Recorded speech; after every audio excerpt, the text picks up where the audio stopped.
saya juga ada satu itu lagi fakta atau mitos, saya nggak tahu. Kalau kita kuliah di UGM itu, kalau kita menyelesaikan semua SKS-nya dan menyelesaikan pendaftarannya dinyatakan lulus, itu kita akan dapat ijazah. Itu nggak tahu fakta atau mitos itu.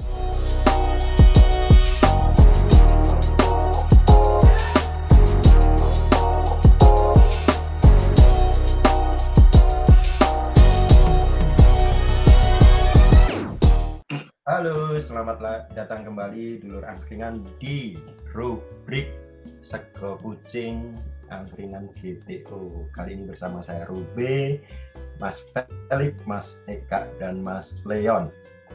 Hari ini kita mau bahas tentang Jogja, ya terutama tentang fakta dan mitos yang ada di Jogja. Seperti yang dulur angkringan tahu, Jogja itu selain gudeg, selain UGM, Selokan Mataram, itu yang terkenal juga dengan mitos-mitosnya.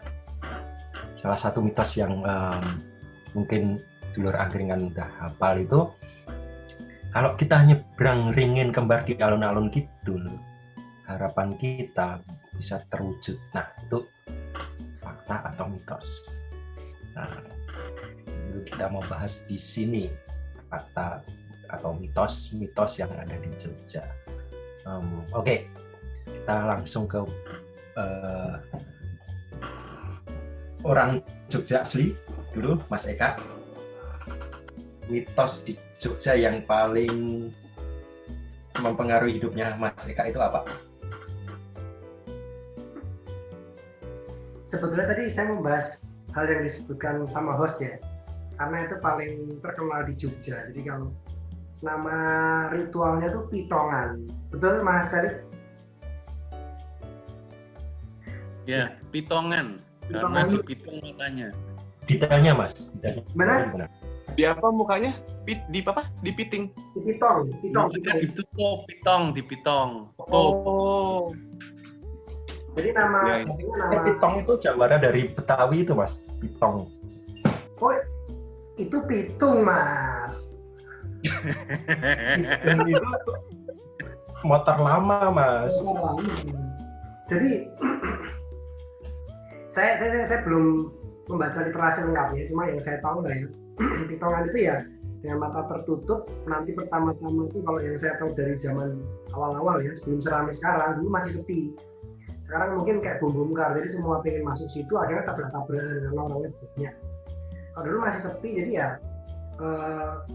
di situ tuh memang benar-benar sepi. Kita terlihat seperti lebih wingit lah. Dan dulu tuh ceritanya itu kalau bisa ditutup matanya, kemudian badannya diputar dulu supaya disorientasi lah ya. Kemudian nanti dicoba diarahkan ke arah yang benar dan baru dipersilakan jalan. Nanti kalau teman-teman berhasil melewati di antara dua ringin itu kalau istilahnya itu apa yang dicita-citakan itu akan terkabul lah, mitosnya seperti itu. Kemudian sebetulnya fase kedua itu ada juga. Jadi kalau udah melewati dua ringin, itu kan ringin itu kan dikelilingi oleh kayak pagar kecil ya. Di antara dua ringin itu ada pintu sebetulnya, dua pintu. Nah, setelah tahap pertama bisa melewati antara dua ringin itu, bergerak dari satu pintu ke pintu lainnya. Itu ada di tepi pagarnya yang mengelilingi pohon beringin itu. Itu sebenarnya tahap kedua. Jadi setelah melewati dua tahap itu ya fix, artinya cita-citanya nanti apa yang diinginkan yang tercapai. Memang kalau secara logika agak susah ya, karena kalau yang dari awal saya tahu itu badan harus diputar dulu, jadi memang agak orientasinya agak terganggu. Kemudian apakah saya pernah menjalani? Pernah. Kebetulan saya waktu itu bisa lolos, jadi melewati dua pohon beringin itu. Cuma waktu yang tahap kedua, yang antara dua pintu itu saya nggak presisi gitu, masih agak geser, walaupun nggak jauh disorientasinya. Kalau dibilang apa cita-cita saya tercapai, ya sejauh ini cita-cita saya tuh emang nggak tinggi-tinggi amat. Jadi ya sampai tercapai aja. Tapi ini merendah atau ditinggikan? Terlepas dari itu, memang banyak orang yang entah kenapa dia itu bisa belok hampir 90 derajat gitu. Jadi udah mau dia bergerak di antara dua ring itu, atau belok sendiri ke kanan atau belok sendiri ke kiri, bener-bener ada yang sampai putar balik lagi ke tempat dia awal mau berangkat gitu. Ya nggak tahu itu sebetulnya mitos atau fakta, tapi memang itu real. Jadi ada yang memang tidak bisa melalui dan ada yang bisa melalui. Soalnya gini Mas Robe, terkadang itu ada suatu mitos ataupun kegiatan itu yang nggak bisa dijelaskan gitu. Jadi memang sebagai orang Jawa itu ya harus kita patuhi gitu. Nggak bisa dijelaskan, tapi ya udah kita ngikut aja gitu kadang. Nah itu memang saya juga dengar sih, ibaratnya Sultan itu nggak boleh lewat Pelengkung selama dia masih hidup gitu. Kayaknya ada nilai filosofisnya deh. Harusnya ada sih, karena itu kan sekelas kesultanan ya, jadi harusnya kerajaan mungkin ada lah. Ya mungkin teman-teman yang tahu nilai filosofisnya silahkan komen di bawah. Ya itu tadi salah satunya. Mungkin ada mitos. Saya sendiri sih pernah itu nyoba masuk itu, tapi saya bersama teman yang salah waktu itu. Jadi saya tuh dibelah survei istilahnya. Hampir saya injak letong akhirnya. Alih-alih nikah. Oke. Mungkin ada mitos-mitos lain yang pernah dialami oleh teman-teman GTO lainnya, Mas Felix atau Mas Leon, atau Mas Leon dulu mungkin yang Lampung terus dibohongin pernah dibohongin atau pernah kasih tahu mitos yang benar sama temennya yang Jogja sih bagus-bagus semua kan. Aku ada 2 sih yang sudah kurasakan dan memang aku bilang aku percaya itu mitos, cuman kok terjadi gitu kan. Sebagai pendatang kan dulu sebenarnya sudah beberapa kali ke Jogja, cuman kemarin yang waktu itu sebelum kuliah ada beberapa hari untuk tes atau apa ya waktu itu di Jogja, nyari kos. Nah diajak kakak ke itu Beringin itu. Itu belum baru nyari kos tapi belum pengumuman. Di Jogja buat lihat-lihat situasi, cari kos dan segala macam. Nah kalau terus diajak ke Beringin itu, kata kakak kalau bisa lewat ini cita-cita kamu terkabul. Nah itu Beringin waktu yang mana, itu Mas? aku Beringin di selatan. Nah waktu itu aku bisa ngelewatin dan cita-citaku waktu itu masuk UGM. Nah itu terjadi sih, cuman ya tetap Tuhan lah yang ngatur. Tapi ya kalau dibilang mitos itu terjadi. Nah yang kedua, begitu nyampe di kos yang baru, malam-malam itu bunyi gamelan. Di kos memang ada yang punya gamelan, ibunya kebetulan kan punya sanggar gamelan, tapi waktu itu lagi nggak main. Jadi pada kalau nggak salah jam 1 atau jam 2 gitu bunyi gamelan di tembok belakang kamar. Terus paginya aku naik sama Mbah Kos. Mbah, semalamnya kayaknya aku pernah nanya Eka atau Felix juga sih. Cuman yang aku ingat aku nanya sama Mbah Kos. Mbah, aku dengar gamelan loh. Dan itu bukan hanya sekali, beberapa kali setelah itu bahkan bunyi kayak drum band gitu sih. Nah yang pasti itu gamelan tuh sering dibunyiin sama Felix, dramanya Felix waktu itu. Nah gamelan itu aku tanya, Mbah kenapa ini bunyi gamelan? Woi berarti jodohmu orang Jogja gitu katanya. Nah ya ini sempat terjadi tapi ternyata enggak juga sih. Nah yang kedua ini Bentar, maaf, kamu dengar gamelannya 2 kali. Kamu dengar gamelannya 2 kali. Berkali-kali, Bing. Berkali-kali, Lik. Oh ya berkali-kali. Jangan sampai. Aduh. Ya sebenarnya banyak ya. Tapi yang aku ingat dan yang itu benar-benar terjadi sih itu ya. Oke. Oke. Itu tadi Mas Leo yang dengar gamelan. Yang jodohnya yang dulu itu ternyata orang Jogja beneran, jadi itu terserah teman-teman yang di rumah mau bilang itu fakta atau mitos. Sekarang ke Mas Felix, apa nih yang mitos di Jogja yang pas banget buat Mas Felix yang kayaknya ini beneran, ini bukan mitos, ini fakta. Apa Nah, Mas? ini nyambut Atau mitos dulu kali yang pertama ini ya, baru nanti fakta-fakta apa gitu. Ya, nyambung mitos aja. yang bisa dianggap fakta gitu maksudnya. Mas. Oh, Ya, kayak Mas Leong tadi kan yang gamelan itu kan itu sebenarnya nggak ada gamelan meneng. hubungannya. Tapi itu kalau orang bilang itu korelatif tapi nggak kausatif. Wah. Iya, Mas iya. Leong dapat jodoh Jogja itu bukan karena dengar gamelan, tapi ada hubungannya karena Mas Leong dengar gamelan dapat jodoh, itu kan berkorelasi. Kalau dengar gamelan dapat jodoh, tapi bukan kausatif gitu. Ya.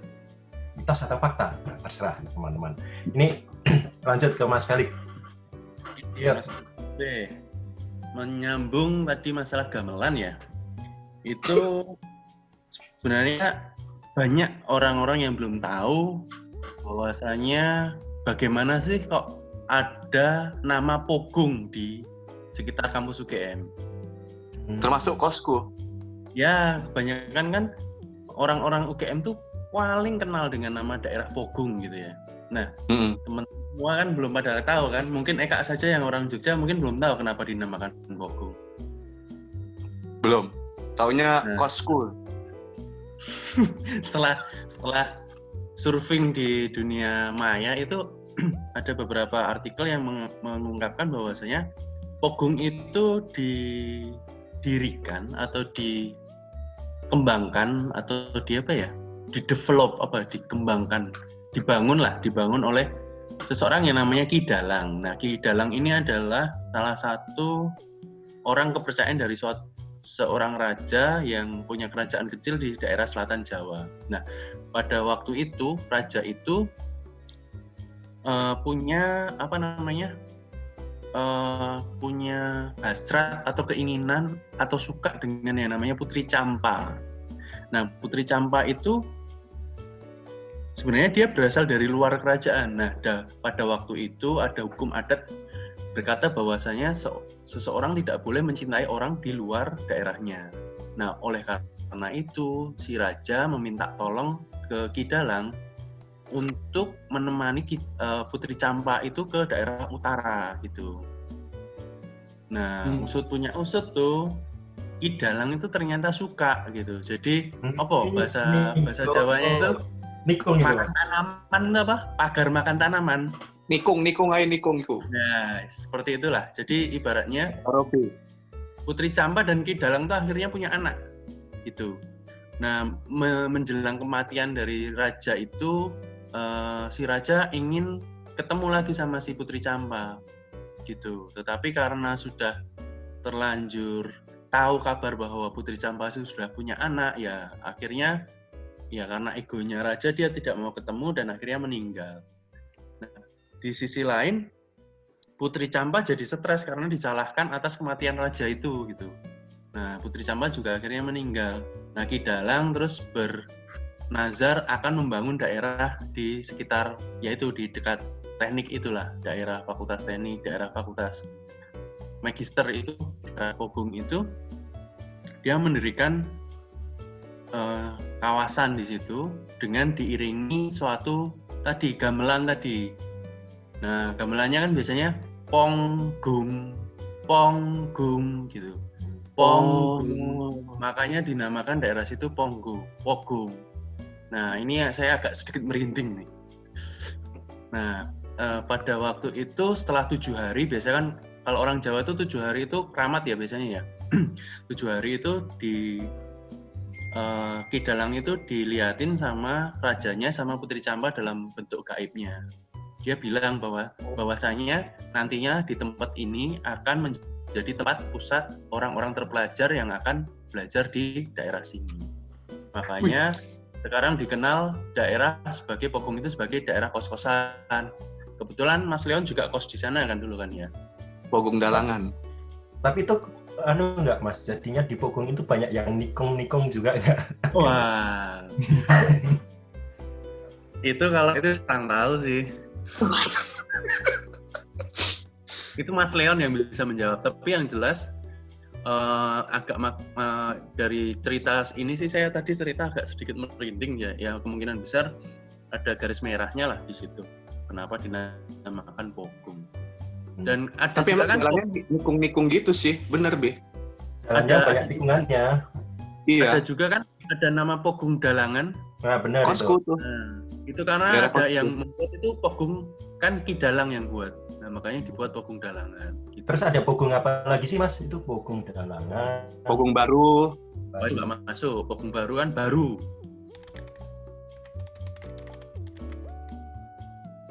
Iya. Baru ditikung. Tapi lurus ya Be, jalannya Be. Itulah Baru lurus berarti Be. Baru sadar. yang mungkin banyak orang belum tahu ya cerita tentang daerah Jogja gitu. Wah, bagus juga tuh, Lik. Aku yang baru tahu ya, Lik. Nah, jadi Merek maksudnya ya.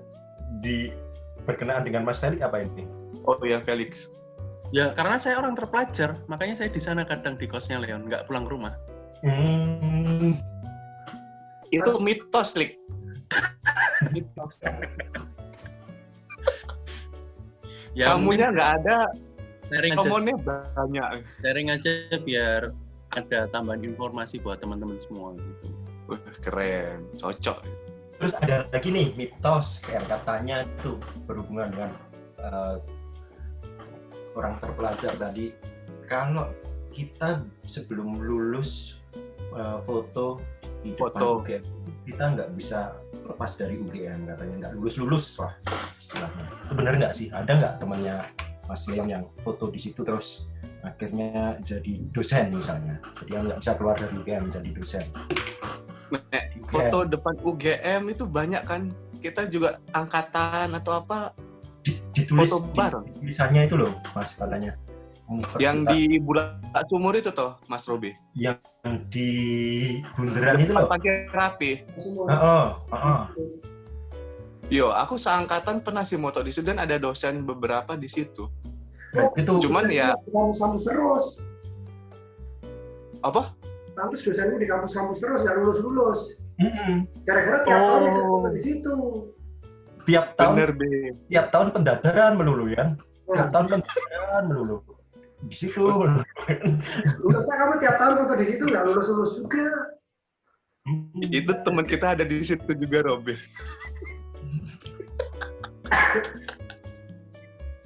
Tiap tahun pendadaran melulu. Oke, jadi itu myth ya, myth. Ini nggak bener ya. Silakan foto sebanyak-banyaknya. Ya, Apalagi, Mas? Itu tempat saya pernah wisata dengar. mungkin ya. Kalau Tempat sedikit tadi yang pertanyaan Mas Ruby, mitos apa yang sebetulnya mungkin fakta tadi ya? Bentuknya ya. Ada salah satu mitos di pantai selatan. Pantai selatan itu banyak mitosnya ya. Cuma saya membahas salah satu aja yang sebetulnya secara logik masuk. Kan tadi mitos atau fakta. Nggak boleh renang di pantai selatan dengan baju hijau gitu ya. Karena nanti bisa ditarik sama Nyai Roro Kidul untuk menjadi apa ya, tentaranya lah. Kan mitosnya kayak gitu. Menurut saya sih sebagian itu masuk logika ya. Karena kalau baju hijau kemudian yang sifatnya warna-warnanya seperti itu ya, apalagi warna pastel itu kan ketika kita ketarik ombak untuk tim SAR pasti akan susah menemukan gitu. Kalau bisa renang di situ baju orange, jadi dari jauh pun kan juga tim SAR pun akan melihat gitu kan. itu tadi Duit 2.000-an terusan. Kang itu market. tadi kalau baju hijau ditarik jadi apanya Mas? Jadi tentaranya. Jadi tentaranya Nyai Roro Kidul.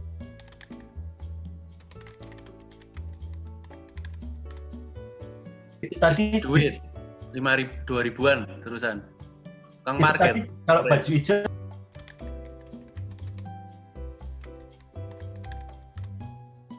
ditarik jadi apanya Mas? Jadi tentaranya. Jadi tentaranya Nyai Roro Kidul lah, itu kan kisahnya seperti itu ya. Kalau kamu mau berenang ke pantai selatan, terutama Parangtritis, Parangkusumo, jangan pakai baju hijau kan. Mitosnya dulu seperti itu. Tapi kalau menurut saya kalau ditarik secara logika, ya kalau kita sudah belajar rescue juga ya memang ketika kita tenggelam di laut dengan baju hijau ya susah sekali nyarinya kan. apalagi dari jauh oleh petugas gitu. Kalau kecuali bajunya orange, bajunya ya pokoknya yang mentereng ya, itu pasti akan lebih mudah ditemukan. Nanti kalau pakai baju orange ditarik jadi pak posnya gitu. Nah, baju yang mentereng jadi apa? Kalau bajunya coklat jadi polisi gitu. Atau gimana? Sebetulnya kalau sekarang itu kalau jaket hijau sampai sana nanti dikira Gojek.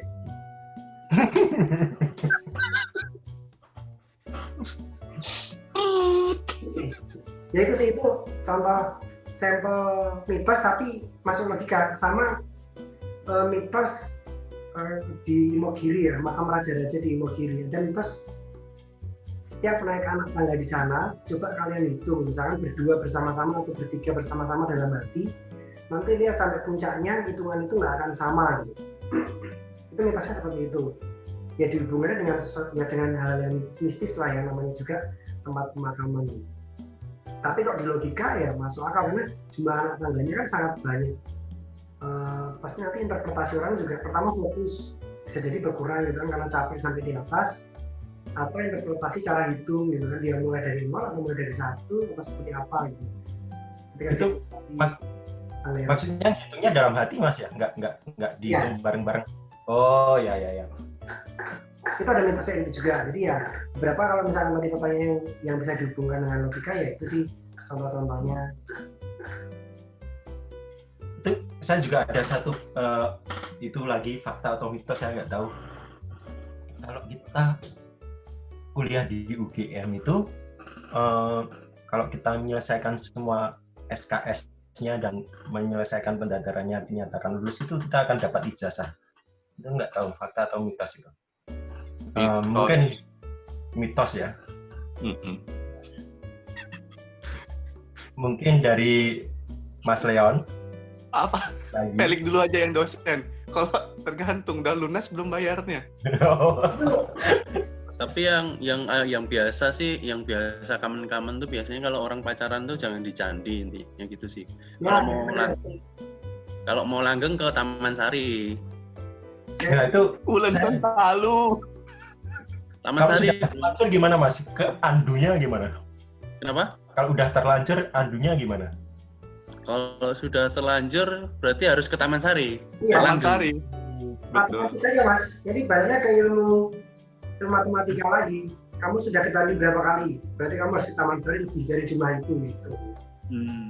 Ada yang pernah pacaran di candi? Enggak, BTW. Ngapain Enggak. pacaran di candi? Kos Leon aja sudah cukup. Oh. Cukup kayak candi maksudnya. Itu candi Gebang kan? Oh mami ini candi Gebang. Oh iya. Kan, dari kerajaan. Jadi candi Gebang itu candinya, gerbangnya. Saya di kerajaannya, Pak. Mungkin Mas Leon malah yang pernah termakan mitos. Jadi sebenarnya itu cuma mitos, terus Mas Leon ngikutin, tapi malah Mas Leon itu terhambat aktivitasnya. Pernah nggak? Misalnya sebagai contoh kan katanya itu naik gunung nggak boleh bertiga, bener nggak sih? Kalau kita mau naik gunung, gitu. Gunung mana Mas?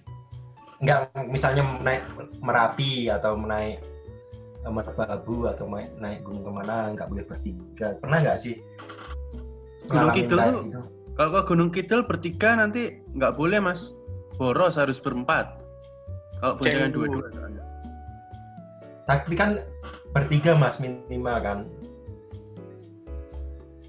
Kalau berdua nanti kena itu kan. Trion.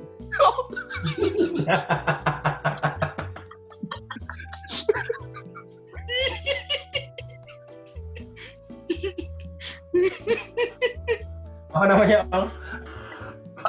Apa ya, kok aku lupa ya. Twin-one. Twin-one, iya. Nah, itu. Aku ingatnya 3-on-3 basket.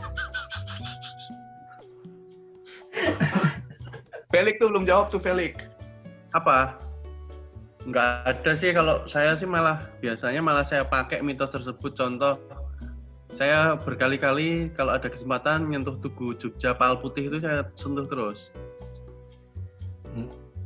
Itu apa Mas maknanya Mas? Biar balik ke Jogja Mas nantinya. Oh. Tapi by the way, balik ke Jogja ya. Memang Jogja itu faktanya merindukan. Terlepas dari ada siapa dan apa gitu kan. Gitu banget sih, Mas Leon merindukan siapa di Ya. Jogja?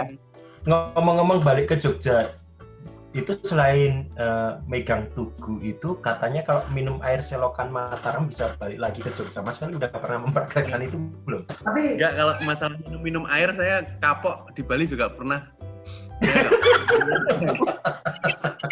Ini kita bahas di rubrik Itu selanjutnya. bahas nanti.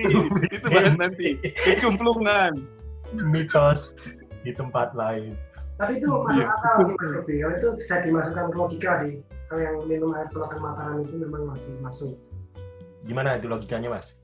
Karena misalkan sebelum berangkat Mas Robi minum air selokan Mataram, pasti nanti sampai mungkin Magelang atau Klaten sudah sakit Balik lagi. balik ke rumah sakit Bethesda. Sarjito. Hah? Baliknya ke Sarjito. Iya. Baru sampai Klaten, Belum. kita sakit perut harus balik ke Jogja. Kenapa nggak bablas? Ya, Iya, rumah sakit akeh neng kono. Nah, maksud saya yang seperti itu, yang termakan mitos gitu. Pernah nggak sih? Nggak. Termakan- Karena aku nggak mau minum air selokan ya.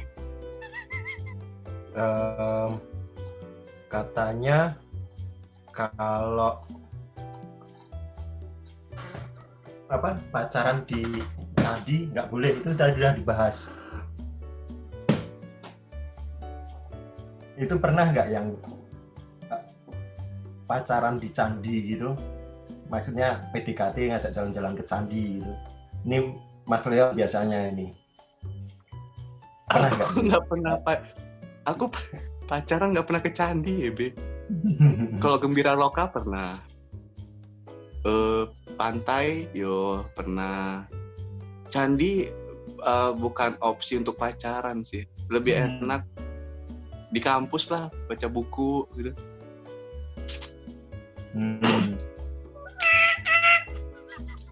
Nggak pernah pacaran di candi. Oke, Kalau menurut dari saya Mas Felix, ini sih Mas, dari Mas Eka. maksudnya kita coba biar agak seru nanti terlepas biar agak seru lah ya pokoknya. Kita coba konekkan dengan logika lah, semua mitosnya. Kalau kita bicara candi, saya coba konekkan aja lah. Dulu itu candi itu kan sebetulnya sebagian besar candi itu kan tempat untuk beribadah atau memuja dewa. Nah logikanya akan sama gitu. Mungkin kan mitos ini turun-temurun.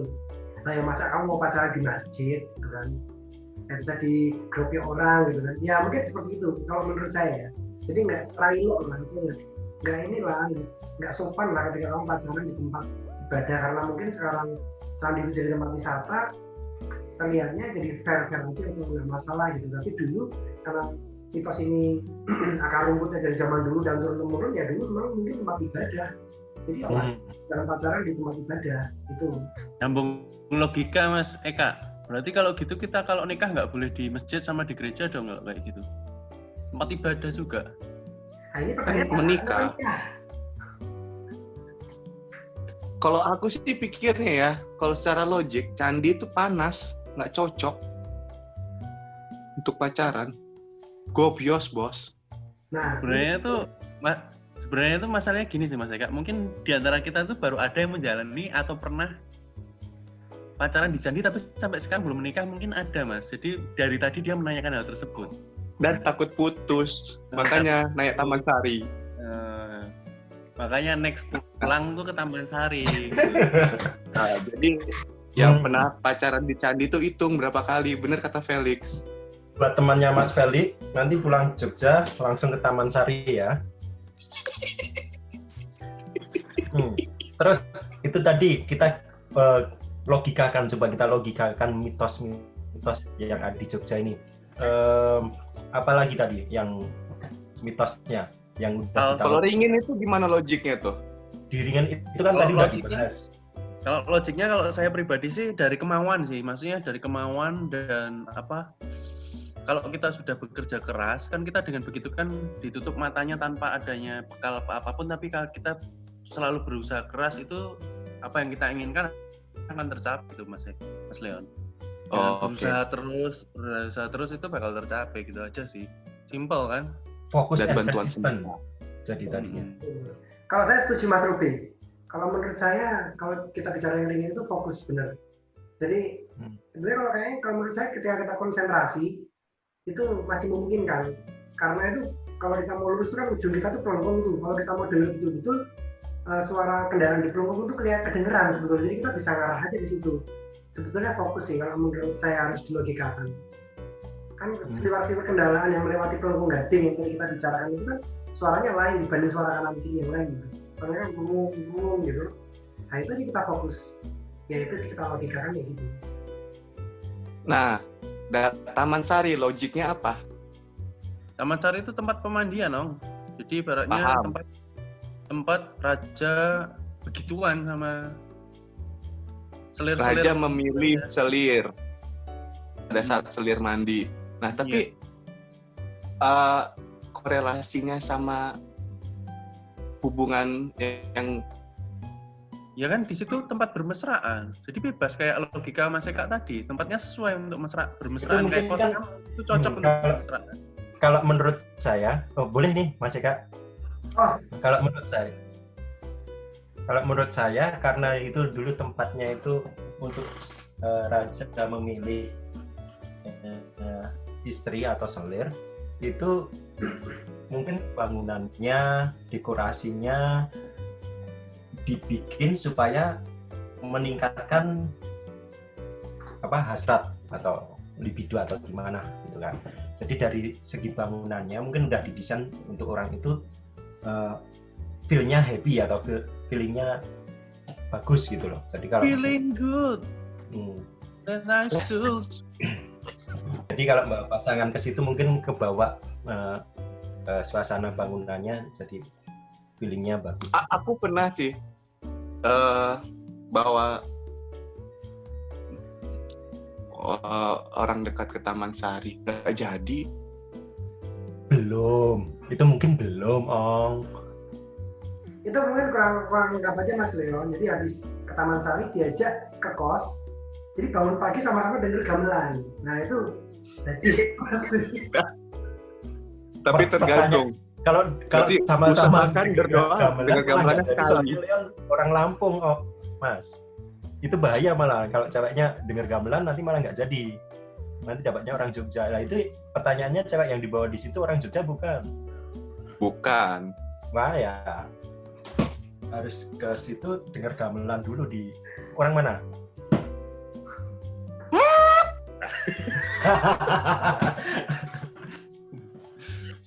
Terus itu pegang Tugu Jogja biar balik ke Jogja itu logikanya dari mana? Wah itu menarik itu. Kalau itu ibaratnya orang Jogja dulu aja yang jawab. Itu sih kayaknya ya. Asmu AP Elik. Itu logikanya ya kayaknya ya. Lebih baik dijawab sama orang yang dari Jogja. Enggak kayak gitulah. Harusnya memang yang dari Jogja menjawab. Eka. Nyatanya dari sekian kita semua ini ya balik ke Jogja cuma Eka kan? Berarti Eka pernah megang dan berhasil. Harus dia yang ngasih logika. Betul. Ini sebetulnya agak susah ya untuk mencari landasan empirisnya ini. Atau ada hasrat ketagihannya untuk memegang Tugu itu lagi, foto di Tugu. Kita kan pernah foto bareng tuh di Tugu, tapi nggak ada yang nyentuh sih. Ada, hampir sebagian nyentuh. Kalau menurut saya sih, ya sebetulnya karena itu maskot ya. Logikanya karena itu maskot Jogja, kemudian orang di situ tuh pasti nggak cuma meluk, pasti berfoto. Nah, pasti berfoto, meluk, habis itu pergi. Mesti rata-rata meluk, habis itu berfoto atau meluk sambil berfoto ya kan. Nah, logikanya foto itu kenangan. Jadi Gede banget ya tubuh. jadi dipeluk. one day dia buka lagi filenya, aku dulu pernah berfoto di Jogja ya. Nah, dia mesti pengen balik lagi, kayaknya seru kesana lagi. Ya. Itu logika saya. Kayak lebih setuju itu sih. Karena rasa ingin Aku dulu pernah di Jogja ya. Waktu itu lagi PDKT sama siapa ya? Nah, Ya udah janda belum ya? Wah, terus nyari. iya. ojo, Meng, ojo. Jadi ya tugu itu cuma sarana, karena sarana untuk mengingatkan kita ke memori kita yang Jogja, balik ke Jogja, karena ke Jogja itu kosnya juga nggak mahal, tempat wisata dan makanan yang juga murah-murah. Ya biasanya gitu aja sih. Jadi kalau saya sih anggapnya tugu itu bikin kita buka lagi memori, pasti ada foto bareng sama tugu. Kak, makanannya murah-murah. Lo biar nasi telur tok setiap hari. Apa enggak minta bawain ibumu atau ibu Evelix makanan? Itu makanan di Jogja itu murah, mitos atau fakta? Menurutku tergantung. Pada saat kuliah ya nggak murah-murah amat sih.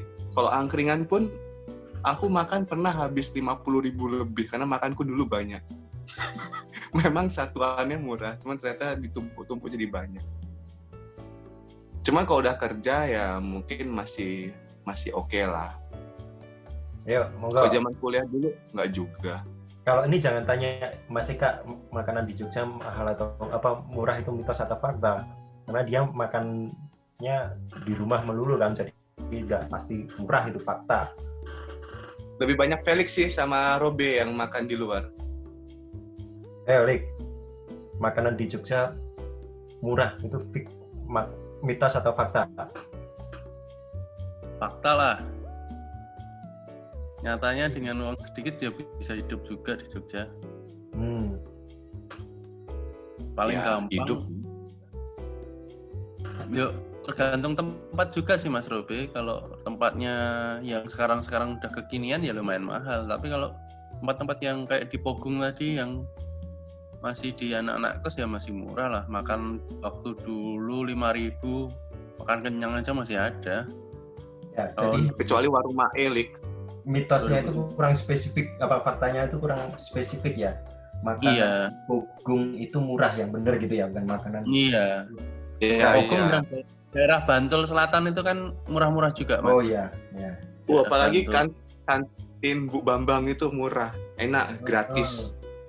Kasongan itu, daerah Kasongan itu. Kasongan. Kantin Bu Isyana juga enak ya sate nih. Top. Cuma ya suka minta itu yang murahan sebetulnya. Mbak, kalau menurut Robe, piye be? Ya kurang spesifik itu. Oh, Itu fakta tapi Tapi kurang kalau- spesifik. Tapi kalau kos di Jogja murah itu mit, karena teman saya pernah bayar kos pakai uang receh dikumpulin, saking nggak punya duitnya. Pernah botol gitu. aqua itu Nggak, Robe, mesin Elik. Ember, nggak cuma botol aqua. Aku taunya botol aqua yang dikumpulin dia itu loh.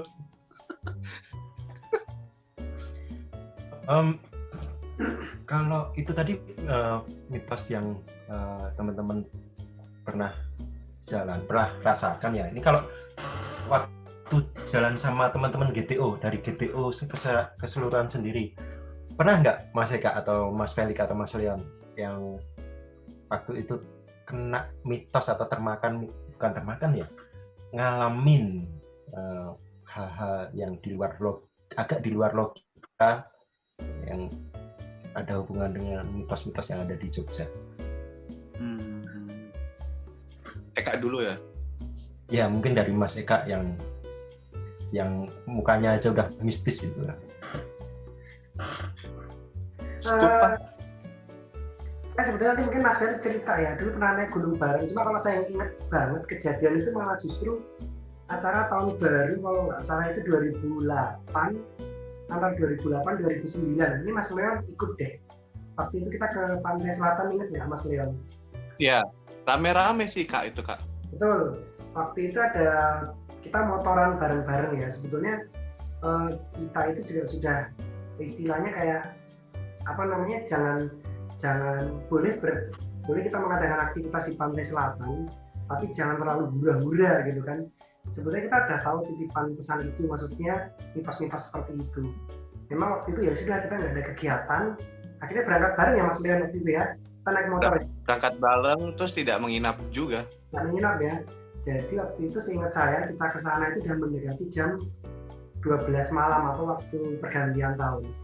Kita berbekal beli kembang api ya Mas Leon ya, kalau nggak salah ya, Bro Leon. Sama trompet mulut. Nah, sama trompet mulut. Jadi Mas Leon mulutnya dibuat. Nah, kita sih waktu itu biasa aja ya. Maksudnya ya kita naik motor ke situ, kita menikmati suasana pantai, gelap-gelapan menuju jam 12, siap-siap nyalain kembang api. Sampai akhirnya jam 12 itu ada dua kelompok ya, atau dua komunitas. Yang pertama kami, yang kedua anak-anak yang sedikit lebih muda ya Mas Leon, mungkin ya anak-anak sekitar baru lulus SMA gitulah ya Bro ya. Iya sih. Nah, Atau SMA benar. kita sih biasa aja, tapi mereka itu nyalain lampu mobil, lagu keras-keras, dan setahu saya sih mereka minum ya, maksudnya minum dalam tanda minum ya. Iya. Mereka ternyata Iya. sana heboh gitulah, heboh, dan ya kurang lebih udah di atas jam 12 lewat. Kita juga sebetulnya udah capek, kita mau udahlah pulang aja. Salah satu atau salah dua dari anak-anak itu kesurupan, dan itu di depan mata kita sih. Bener nggak Bro? Benar, itu ada 2 orang kayaknya. Ada ceweknya nggak sih Kak ya? Mas Eka ya, aku lupa. Kayaknya ada. Atau nggak ya, lupa. Itu menurut Mas Eka, pantangan apa yang mereka langgar ya waktu itu sehingga membuat mereka itu kesurupan? Kalau menurut saya sih memang kan kalau di sana ya harus dalam tanda kutip sopan ya. Karena di sana kan terkenal ya namanya area selatan itu wilayahnya Ratu Pantai Selatan gitu. Kalau ke sana ya orang Jawa bilang, orang Jogja bilang minta izin, harus sopan. Ya itu mereka memang pada waktu itu heboh sekali lah, nyalain kembang api, minum.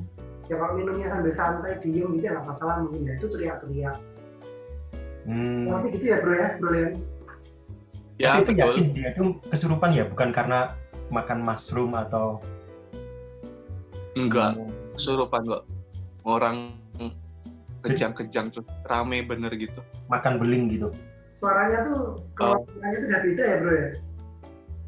Apa Kak? Dua remaja itu tuh suara keluarnya itu udah beda, bukan suara Iya, normal lagi. iya, bener.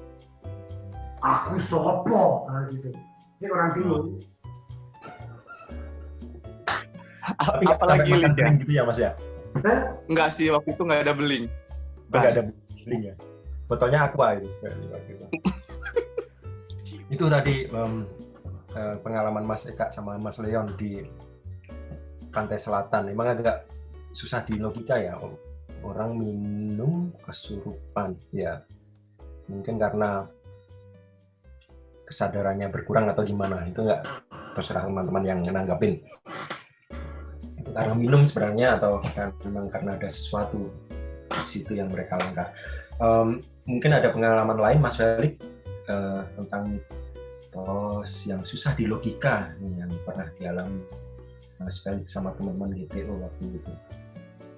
Paling itu Mas, pas dulu awal-awal kuliah tuh kan kita baru, bukan ya kita sih, saya sama Eka ya, sama Bro Denny itu dulu baru pengen naik gunung. Nah kan yang sudah pengalaman itu kan Bro Eka waktu itu ya, jadi kita minta tolong Bro Eka untuk nemenin kita naik gunung lah. Nah fatalnya pertama itu dari 10, kira-kira 8-10 orang lah, itu yang pernah naik gunung itu cuma 2 orang. Yang satu adalah Bro Eka, yang kedua adalah Bro Ade. Bro Ade bukan Ade teman kita, tapi teman saya kuliah, teman saya SMA. Nah, cuma 2 orang itu yang pernah naik gunung gitu, yang biasa naik gunung. Dan parahnya lagi, kita naik gunung dari jalur yang tidak biasa. Kita naik Gunung Merapi dari jalur selatan, yang notabene biasanya dinaikin dari jalur Selo di utara ya, dari jalur utara. Nah, di situ kita itu jalur selatan itu waktu itu masih ada Mbah Marijan itu atau? Iya, kita masih di Mbah Marijan itu waktu itu, tahun tersebut. Nah, pada tahun tersebut ya kita dapat info dari Mas Eka, dari Mas Ade, Kalau untuk pemula biasanya enak itu naik malam gitu Mas. Kenapa? Karena kalau naik malam itu kan nggak kerasa gitu kan. Jadi nggak kelihatan gitu seberapa terjalnya gunung tersebut gitu kan. Nah kita naik malam, tetapi saran dari Mas Adi sama Mas Eka itu yang intinya adalah ketika kita mau naik gunung yang penting niat kita baik. Nah kalau pas di jalan itu nanti ada sesuatu itu jangan diomongin, nanti dibawa turun aja. Nah tetapi ada beberapa yang nggak pernah naik gunung itu dia selalu mengeluh Mas. Di jalan tuh selalu mengeluh, merasa berat gitu loh naik gunung itu.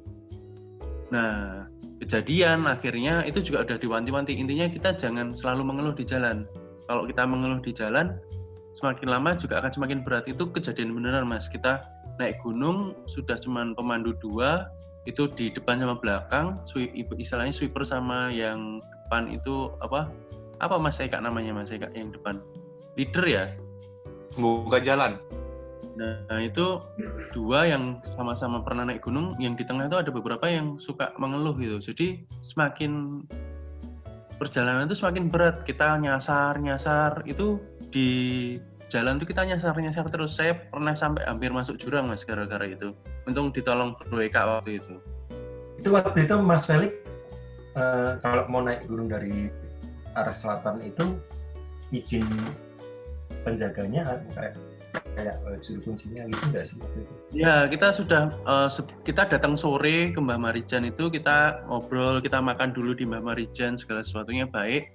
Ya cuman intinya pesannya yaitu ya intinya kita harus selalu semangat, jangan negatif lah, unsur negatif itu jangan dibawa-bawa lah, apalagi di Gunung Merapi kan udah terkenal juga lumayan Mas. Nah tetapi ada beberapa orang teman-teman yang dari luar Jogja itu ngerasa berat gitu perjalanannya, ya jadi berat beneran di gunung tersebut gitu. Ya itu salah satunya saya kalau nggak dipegang gitu ya. Kenapa? Unsur-unsur negatif itu kayak CL, BRI gitu ya. Oh.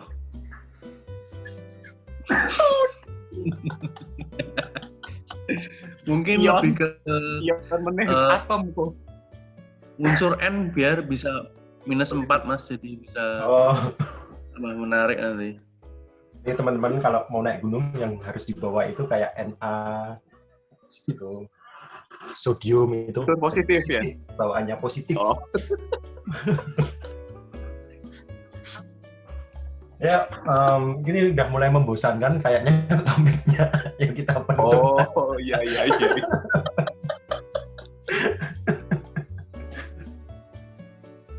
Ya, penutup dari Mas Eri. Ya, sejauh mit atau fakta tentang Jogja, yang jelas satu fakta yang tidak bisa dipungkiri, seperti kata Mas Leon, Jogja itu ngangeni, Jogja itu membumi, dan Jogja itu pengen dijajaki. Monggo Mas Leon. Ya, benar. Jogja itu sangat menyenangkan, bikin rindu, terus Jogja itu rendah hati. Oke, Mas Eka. Nah, kalau menurut saya sih, buat teman-teman ya, nanti mungkin bisa share di sini apa pernah dengar fakta dan mitos tentang Jogja, biar nanti teman-teman dari angkringan GTO bales. Cuma yang jelas siapapun yang pernah ke Jogja, saya kebetulan juga orang Jogja ya, termasuk saya, siapapun yang pernah ke Jogja, apa yang kalian bilang ngangenin, apa yang kalian bilang indah, apa yang kalian bilang bikin rindu itu baru kurang lebih 20-30%-nya dari Jogja. So, kembali lagi ke Jogja. Nikmati sisanya. Mas Ruby. Ya, itu tadi ada banyak mitos di Jogja. Sebagian itu make sense, sebagian itu agak susah untuk dilogikakan. Bagaimana teman-teman menanggapinya, terserah teman-teman. Yang satu hal yang harus teman-teman ingat, di mana bumi dipijak, langit dijunjung, itu yang kata Mas Felix itu tadi. Ada baiknya untuk menerapkan itu. Ya, mitos itu kadang bikin suatu daerah itu ngangenin bener. Kalau teman-teman pernah ke Jogja dan tahu mitos-mitosnya dan bikin kangen di Jogja, bikin melogikakan, silahkan balik ke Jogja, kunjungi di Jogja. Banyak tempat penginapan di Jogja, transportasi gampang. So, nggak ada alasan buat teman-teman untuk nggak kembali ke Jogja. Oke, sampai di sini obrolan Sego Kucing Angkringan GTO kali ini. Sampai berjumpa kembali dengan kita-kita GTO. Pulang ke kotamu.